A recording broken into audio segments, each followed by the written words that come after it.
आप सभी की इच्छाओं को नमन। अब 12वें अध्याय की तरफ हम चलते हैं। 12वां अध्याय क्या कहता है? सृजन और रचनात्मक की इच्छा, मैं कुछ नया लाना चाहता हूँ। ये 12वां अध्याय है जो कुछ नया लाना चाहता है। सृजन और रचनात्मक की इच्छा है। मनुष्य मात्र एक उपभोक्ता नहीं, वह एक रचनाकार भी है।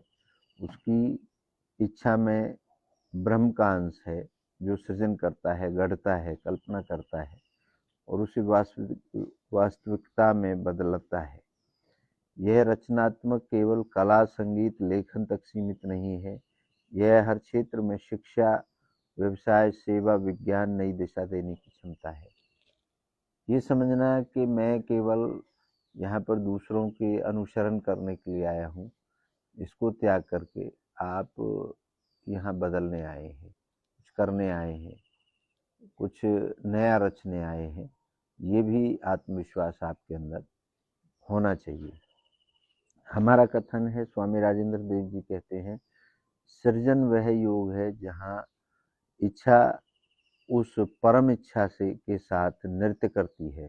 जो कुछ नया लाता है वही भविष्य रचता है। ये हमारा कथन है कि जो आपके अंदर इच्छा है वो परम इच्छा, जो मेन इच्छा है, जहाँ से सृष्टि की रचना हुई है, उसके साथ मेल मिलाप करती है और कुछ नया गढ़ना चाहती है, कुछ नया करना चाहती है। पौराणिक दृष्टांत, विश्वकर्मा देवता के शिल्पकार, उनकी रचनात्मकता से स्वर्ग, विमान, अस्त्र शस्त्र बने। अन्नपूर्णा ने अन्न का सृजन कर भूख को साधा।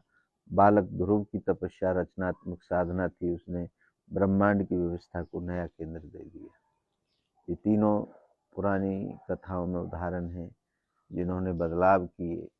जय विश्वकर्मा जो देवता थे, उन्होंने अस्त्र शस्त्र और नए जो भी रचना थी उनका कार्य किया। अन्नपूर्णा ने अन्न की भंडार भरे ताकि हम भूखे ना रह सकें। तो इसी तरीके से ध्रुव जो बालक था, उसने तपस्या और अपनी साधना से ब्रह्मांड की व्यवस्था को समझने में नया केंद्र दे दिया। आधुनिक परिप्रेक्ष्य में आज के युग में नौकरी करने वालों से अधिक आवश्यकता है नए विचार देने वालों की।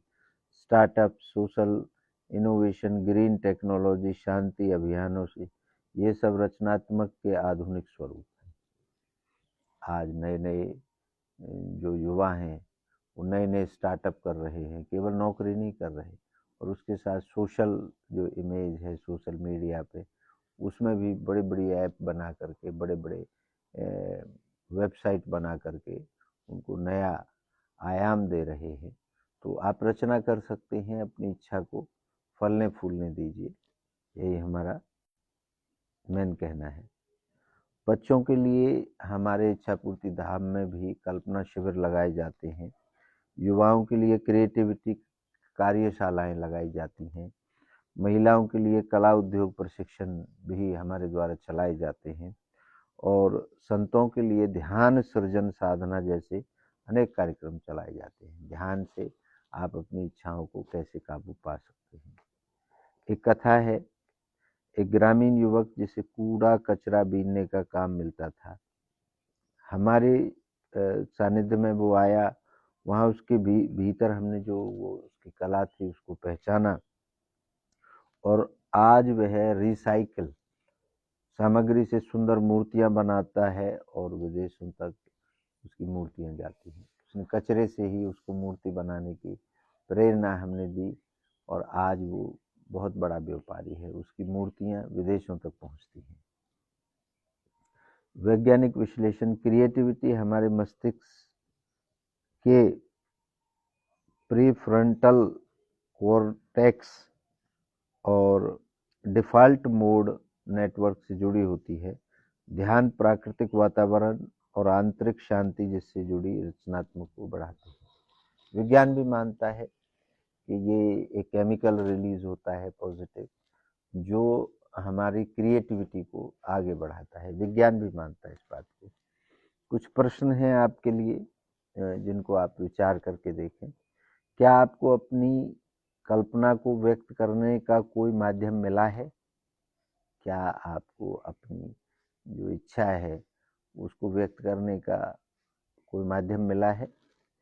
क्या आप अपने बच्चों को रचनात्मक बनने के अवसर दे रहे हैं? क्या आप अपने बच्चों को फ्रीडम दे रहे हैं कि आप जो करना चाहते हैं वो भी करें? क्या आप केवल उपभोक्ता हैं या निर्माता भी बनने की चाह रखते हैं?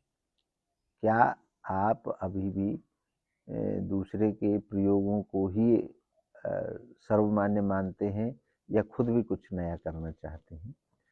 कल्पना वह शक्ति है जो भविष्य को वर्तमान में खींच लाती है, ये हमारा कहना है, स्वामी राजेंद्र देव जी महाराज का कहना है, लेखक का कहना है।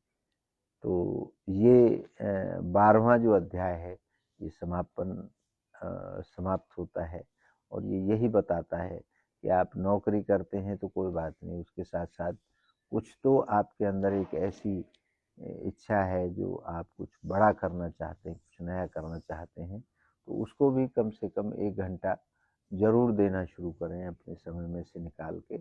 और आप एक दिन देखेंगे कि वो जो आपकी अंदर की इच्छा है वो एक दिन चमत्कार कर देगी, कुछ कमाल करके दिखाएगी। इसी के साथ ये समापन होता है। आप सभी की इच्छाओं को नमन करता हूँ। आप सबकी जय हो।